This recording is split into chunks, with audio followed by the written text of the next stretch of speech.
मियां साहब कब पाकिस्तान वापस आ रहे हैं?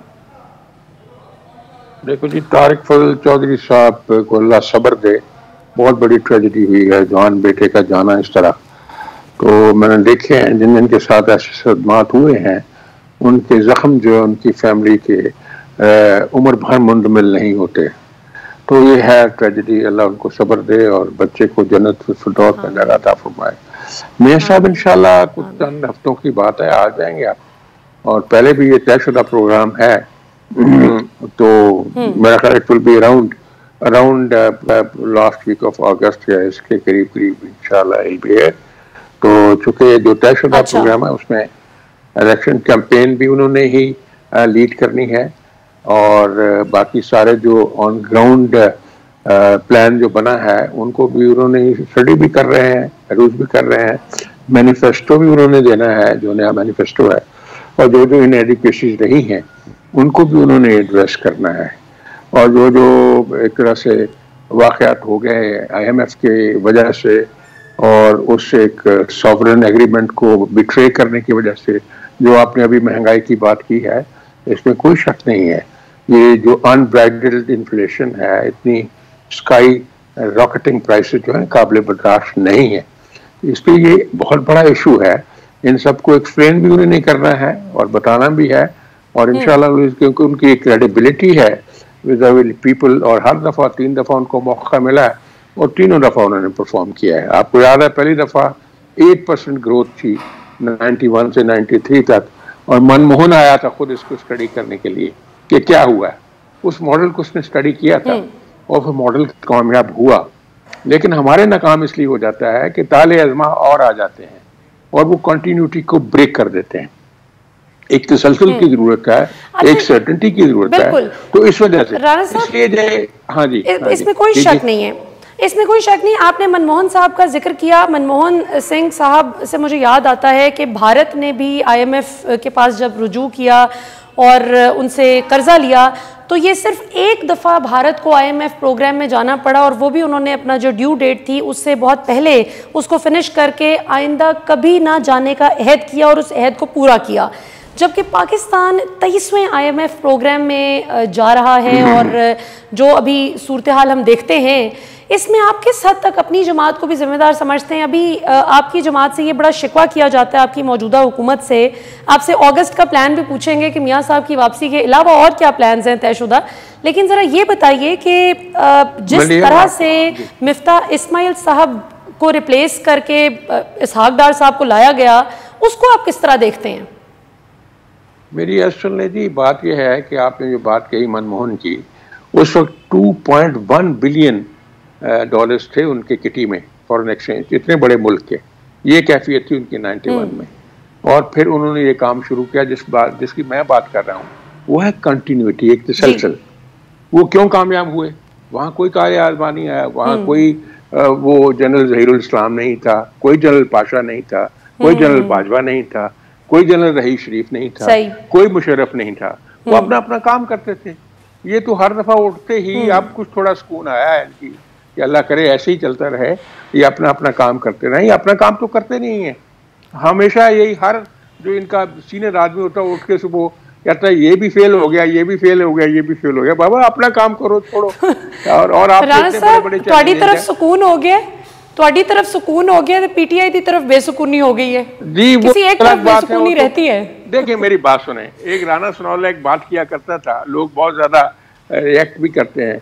वो कहता था ये बंदा जो है ये कोई हादसे से दो चार करेगा इस मुल्क को। हादसा हो गया ना, फिर 9 मई को क्या हुआ? हादसा हुआ ना ये इतना बड़ा। तो बात ये है कि ये तो उनका अपना कसूर है, इनमें इनका तो कसूर नहीं है। ये तो उनको सपोर्ट कर रहे थे, और सपोर्ट करते करते मुल्क का जो तिया पांचा किया है इकोनॉमी कैसे। 9 में तो यही मैं बात कर रहा हूँ, 9 में तो अभी 2023 में हुआ ना। ये जो लेकिन आप कह रही हैं वो तो पिछले साल से एतराज कर रहे हैं, वो तो पिछले साल से शिकवा कर रहे हैं कि हमारी हुकूमत का तख्ता जो है वो बाजवा साहब से मिल के उल्टा है। नहीं बात सुने, बाजवा साहब से मिल के उल्टा या नहीं उल्टा, तो ये जो उन्होंने काम शुरू किए हुए थे तो उनके सामने ही है। ये जो आप देख लें, ये सारा ये जो साइफर का इशू हुआ और सारे इशू हुए, अल्लाह मुआफ़ फरमाए, जो इंटरनेशनली लड़ाइयाँ डाल रही और कोई पॉलिसी सिस्टमेटिक नहीं है, स्ट्रीमलाइंड नहीं है, फॉरेन पॉलिसी को और फिर डिफाई कर दिया एग्रीमेंट को, जो इंटरनेशनल सॉवरेन एग्रीमेंट था, उसका हम सारे उसकी सजा हम भुगत रहे हैं ना। आपने कहा है ये जो उनकी मिफ्ता इस्माइल और जो इसाक डार साहब हैं, मिफ्ता इस्माइल के, हाँ इसाक डार साहब, तो मिफ्ता इस्माइल साहब ने जो उनकी कंडीशन को कंप्लाई करते करते महंगाई, आपको पता फिर क्या हाल हो गया था, और फिर उसमें और बढ़ोतरी आ गई। अब अल्लाह करे जो अब फैसले हुए हैं, और अब जो है खुद ब खुद जो मशीनरी अगर काम करेगी, जो कि करेगी, इसके अलावा कोई चारा नहीं है। इसलिए जो फैसिलिटेशन काउंसिल बनी है वो इसीलिए बनी है, और इसमें गारंटर भी रखे गए हैं, और इसमें वो लोग भी हैं जो गारंटी देते हैं कंटिन्यूटी की।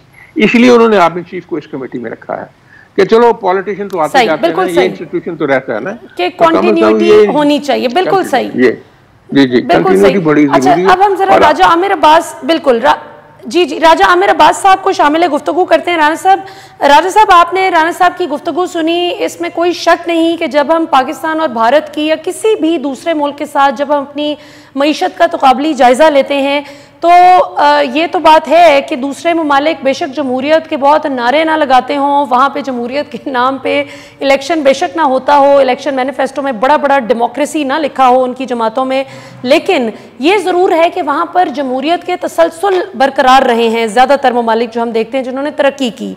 ये शिकवा तो इनका भी या दीगर जमातों का दुरुस्त है कि जमहूरियत का तसलसल कहीं ना कहीं टूट जाता रहा माजी में, और जिस तरह आज पीटीआई शिकवा करती है, माजी में नून लीग, उससे पहले पीपल्स पार्टी, ये शिकवे जारी रहे हैं। आपकी इस हवाले से क्या राय है? और दूसरा, साइफर का भी जिक्र किया राना मकबूल साहब ने, उस पर भी ज़रा हमें बताएं, आप माहिर कानून हैं, कि उस सारे मामले को आप किस तरह देखते हैं? वो साबिक वज़ीर आज़म इमरान खान साहब की नाअहली के हवाले से कितना संजीदा केस हो सकता है? देखिए, पहली बात तो बिल्कुल राना साहब ने दुरुस्त कहा कि जी यहाँ जो जमहूरियत का तसलसल है उसमें हमेशा ताले आजमाए आते रहे, और बहुत से इन्होंने डिक्टेटर्स का नाम लिया और आर्मी के जनरल्स का नाम लिया, लेकिन एक नाम नहीं लिया कि जहाँ से ये हम समझते हैं कि शुरू हुआ, और बेसिक जो वो है जनरल ज़ियाउल हक का। और अनफॉर्चुनेटली क्या हुआ कि जब जनरल ज़ियाउल हक की आता है और उसके बाद जो सिलसिला शुरू हुआ, तो मुल्क में अगर हमारे यहाँ ये जो IMF या करप्शन या इस किस्म के जो चीज़ें हैं ये बढ़नी शुरू हुई, और इसमें हम जो दोष दे रहे हैं या इल्ज़ाम लगा रहे हैं, तो हमने देखा कि यही पॉलिटिकल पार्टीज हमेशा जब किसी दूसरी पॉलिटिकल पार्टी के साथ इस किस्म का हाथ होता था तो मिठाइयाँ तकसीम होती थी। मुशर्रफ का नाम लिया तो पीपल्स पार्टी हमें याद है कि जी मिठाइयाँ तकसीम कर रही थी। उससे पहले आप देख लें तो जी बड़े उसके चैंपियन थे मियाँ साहब, जो उनसे थे मुशर्रफ को अपना सब कुछ समझते थे, उसको ज़ियाउल हक को। तो अनफॉर्चुनेट बात यह है कि जमहूरियत की तरफ खुद जमहूरी पार्टीज ने कि जहाँ पे उन्होंने जमहूरियत को बचाना होता है वो जमहूरियत को भूल जाते हैं। वो बचाना चाहते हैं कि जनाब हमारी जो हुकूमत है वो बचे, अगर नहीं बचती तो चले हमारी बारी बच जाए, अगली बारी हमारी कंफर्म हो जाए। और वो इन्हीं ताला आजमाओं के साथ एक कैटलिस्ट के तौर पे, एक उनके ऑर्गन के तौर पे काम करते हैं, एक मिल के उनको रास्ता दिखाते हैं कि जी आप आइए, तशरीफ लाइए। और फिर वो जमहूरी सफ़र को भी भूलते हैं, फिर वो रूल ऑफ लॉ को भी भूलते हैं, फिर वो आईने पाकिस्तान में दी गई चीज़ों को भी भूलते हैं अनफॉर्चुनेटली। और उसके बाद फिर क्या होता है कि खुद ही उसी प्रोसेस का वो एक हिस्सा बन जाते हैं।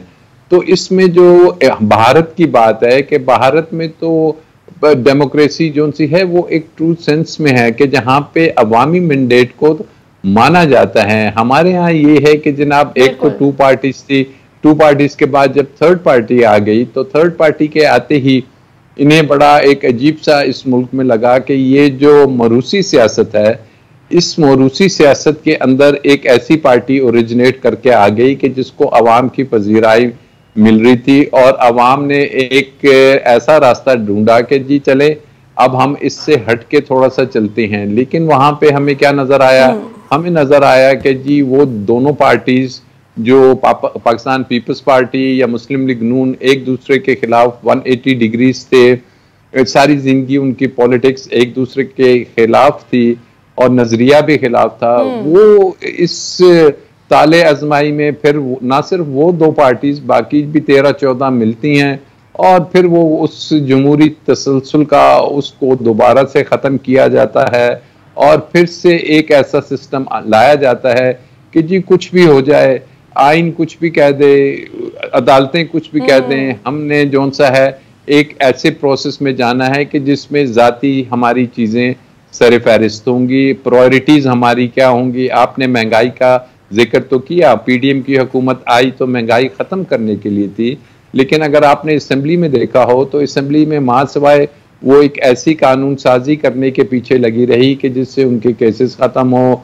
जिससे उनको रिलीफ मिले, जिससे ईसीएल की चीज़ें ख़त्म हो, जिससे और जौन से हैं आइनी मामलात हैं उनमें कदगन लगती जाए और अदालतों के फैसले ना माने जाएं। अच्छा, अल्टीमेटली क्या रिजल्ट निकला? अल्टीमेटली ये निकला कि वो कैओस जौन सा है, पॉलिटिकल जो इंस्टेबिलिटी है वो इस हद पे आ गई कि ये जो इकोनॉमिक इंस्टेबिलिटी है ये सेटल ही नहीं हो पा रही। और आईएमएफ ने तो आपको 9 माह का एक बैलेट प्रोग्राम दिया हुआ है, ये कोई पॉलिसी नहीं। और जो मियाँ साहब की बात की, जी मियाँ साहब आके इसको सेटल करेंगे, ऑब्वियसली उनका बड़ा एक्सपीरियंस है, उन्होंने गिनवाया कि ये काम वो करेंगे। लेकिन एक सबसे जरूरी काम उन्होंने जो करना है वो काम है कि उन्होंने पहले तो वो सजा याफ्ता हैं, उन्होंने अदालतों में जाना है, उन्होंने अरेस्ट होना है, उन्होंने अपने केसेस खत्म करवाने हैं और वो जो नैब की अमेंडमेंट्स है उस पर फैसला आना है। तो ये कोई इतना सिंपल नहीं कि जनाब अगस्त में आ गए और फिर वो केसेस भी खत्म हो गए और अभी तो वो अहल ही नहीं है, ना अहल हैं। तो ये वो तमाम चीजें हैं कि जिनके बारे में आगे जाके अब पता चलेगा, because now the government is going. जी, तो उसमें देखते हैं कि नई जो अच्छा राजा साहब क्या करते हैं। बिल्कुल सही। अच्छा, मैं आपकी तरफ वापस आऊंगी साइफर के हवाले से एक दो सवालात करने, लेकिन राना मकबूल साहब की तरफ वापस चलते हैं।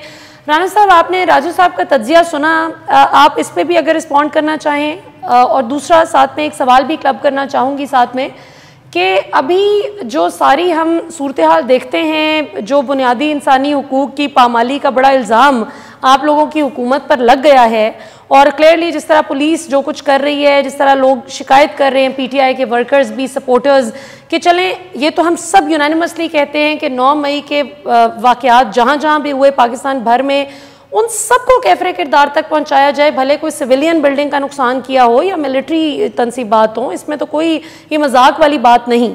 लेकिन जो बेगुनाह लोग बेचारे बिला वजह पुलिस ने पकड़ धकड़ करके, या जिस तरह ये भी शिकायत की गई, जो हमाद अजहर साबिक वफाकी वजीर हैं पीटीआई के, उन्होंने भी ये बताया कि कई लोग शिकायत कर रहे हैं पीटीआई के कि पुलिस आके पैसे मांग रही है कि वरना तुम्हें झूठे मुकदमात में अंदर करेंगे। तो आपको लगता है कि इसका कोई पॉलिटिकल फॉल आउट आने वाले दिनों में आप लोगों को फेस करना पड़ेगा?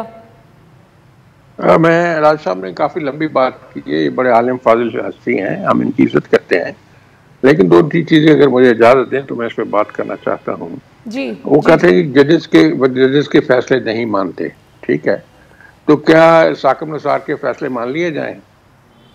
हमने उसका फैसला मान लिया है, मुनीर अहमद का, और अनवारुल हक का फैसला मान लिया है, शेख अनवारुल हक का, जो भुट्टो को एक्सिक्यूट किया था। मैं आपको अर्ज करूं, इसी तरह साकिब निसार का फैसला मान सकते हैं या खोसा का फैसला मान सकते हैं? जिन फ्लिवरस और फ्लिमजी बातों से उन्होंने प्राइम मिनिस्टर को डिसमिस किया, ये क्या लेजिटिमेट बात है कानून के मुताबिक, इंसाफ के मुताबिक? लेकिन कोर्टें आप अपनी इज्जत खुद करवाती हैं। आपने अभी एपिसोड देखी है, 63A से शुरू हुए हैं, आज तक हम चल रहे हैं। वही आपने अगर रीमा उमर का एनालिसिस सुना होगा, राय साहब को मेरे से ज्यादा पता होगा, वही 3 ऑनरेबल जज साहब हैं, हर केस में जितने इंपॉर्टेंट केसेस हैं वो कहती हैं 17 या 18 केसेस थे, उसमें कोई सीनियर जज नहीं था सिवाय इन 3 जज साहबान से। तो कैसे सारा मुल्क ये चीखें मारता था कि इन इश्यूज के ऊपर, कॉन्स्टिट्यूशन इश्यूज पे फुल कोर्ट बेंच बनाएं। अगर आप फुल कोर्ट बेंच नहीं बनाते तो क्या मैसेज आप दे रहे हैं? इसलिए ये कह देना कि कोर्टों के फैसले नहीं मानते, तो खुदा के लिए को अपने अल्लाह को हाजिर नाज़िर जान के भी तो फैसले किए जाए ना। इसलिए ये फैसले जो मैंने कहा है, मुनीर अहमद ने जो फैसला किया था आज तक मुल्क जी बिल्कुल, वो डॉक्ट्राइन इफेक्ट नहीं निकल सका। वो जी, मैं वैसे कह रहा हूँ, बिल्कुल बाकी भी आप देख लें, एक काला धब्बा है बिल्कुल डॉक्ट्राइन ऑफ नेसेसिटी। मेरी एक बात सुन ले, अगर फैसले करने हैं तो महमूद रहमान जैसे करें ना, फैसले करने हैं तो चलो वो राना भगवान जैसे कर रहे हैं, नासिर मुल्क जैसे फैसले कर रहे हैं, वो कम से कम खुदा के लिए कार्निलियस जैसे फैसले कर दें तो लोग मानेंगे। अगर आप ऐसे करें जिनका मैंने आगे जिक्र किया तो लोग कैसे मानेंगे? और इसके रेमिफिकेशंस ये तो अच्छा राणा साहब, फिर इसका क्या है राणा साहब, इसका फिर इलाज क्या है, इसका हल क्या है? क्योंकि जब आप इन जजेस की बात करते हैं तो फिर खान साहब बात करते हैं जस्टिस मलिक कयूम मरहूम की, जिनको शहबाज शरीफ साहब बता रहे थे कि बेनज़ीर भुट्टो साहिबा की सज़ा इतनी नहीं इतनी कर दें, बड़े मियाँ साहब ने ये कहा है। तो आप दोनों के पास ही एग्जाम्पल्स हैं एक दूसरे के साथ स्कोर सेटल करने के। लेकिन आप देखें कहीं से शुरुआत करनी या नहीं करनी, या उसी औरा में हमें रहना है और इससे नहीं निकलना। क्या कौम की तकदीर यही है कि उनके साथ ऐसे ही किया जाए जैसे अगर हुआ? अभी राय साहब ने कहा कि जवाहरलाल के साथ उनका बड़ा था मियाँ साहब का। अब मुझे बताएं कि 3 दफा मियाँ साहब का जो है वो टकराव हुआ है आर्मी चीफ्स के साथ, क्यों नहीं उन्होंने कॉम्प्रोमाइज किया? आपको पता है, हर चीज पे पहले 3 दफा उनको निकाला गया है इसी तरह के चार्जेस के ऊपर। भाई जिस बंदे ने आपको एटॉमिक पावर बनाया अपनी जान पे खेल के, जिस बंदे ने इतनी मेहनत की, आपको रोड नेटवर्क दिया है, मोटरवेज दिए हैं, एनर्जी दी है, सी पैक ला के दिया है, क्या क्या नहीं उसने बंदे ने किया। उस बंदे को आपने कहा कि इसको डिसमिस कर दो क्योंकि इसने तनख्वाह नहीं ली थी। भाई कोई देखना भी तो चाहिए ना, कोई मोरालिटी भी तो होती है ना, जस्टिस की कोई मोरालिटी होती है ना, किसी एथिक्स के ऊपर चलता है। खैर ये बात तो मैं इतनी सिर्फ करना चाहता था।